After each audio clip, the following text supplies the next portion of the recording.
అల్లూరి జిల్లా కొయ్యూరు మండలం కొయ్యూరు గ్రామంలో వాత్స సురేష్ ఇంటి ముందు తన కుమారుడు వాస గిరిబాబు సుమారు 5 గంటల సమయం తీసుకుని సంక్రాంతి సందర్భంగా సూర్యనారాయణ స్వామి బొమ్మను సంక్రాంతికి సంబంధించిన చెరుకు గడలు, కొండలు, ఆడవారి ముగ్గులు చాలా చక్కగా తీర్చిదిద్ది గ్రామాన్ని అలంకరించాడు. దీనితో గ్రామస్తులు అందరూ ఆ ముగ్గురు చూసి వాస గిరిబాబును అభినందిస్తున్నారు. వాస గిరిబాబు అనే విద్యార్థి కేడీపేటలో సెయింటెన్స్ స్కూల్లో 8వ తరగతి చదువుతున్నాడు. అనేక క్రీడా రంగాల్లోని విద్యారంగంలోని హైదరాబాద్ మరియు అనకాపల్లి జిల్లా బొమ్మలగీడెంలో ప్రథమ బహుమతులను పొందుతున్నారని అన్నారు. తన కుమారుడి పట్ల తల్లిదండ్రులు, అమ్మమ్మలు, తాతయ్యలు, నానమ్మలు, బంధుమిత్రులు సంతోషాన్ని వ్యక్తపరుస్తున్నారని తల్లిదండ్రులు తెలియజేశారు.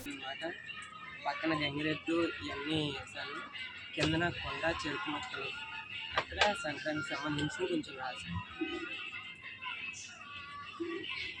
ఈ బొమ్మ టైం ఎంత పెట్టినమ్మా? 5 hours పెట్టాను. ఈ బొమ్మ చూసిన అందరూ ఏమంటున్నారు? బాగుంది అంటున్నారు. చాలా టైం తీసుకొని బాగా వేసాను. ఒకటే వేసావా? నీకు ఇంతకుముందు ఏదో అవార్డు వచ్చిందంటే దేంట్లో వచ్చింది?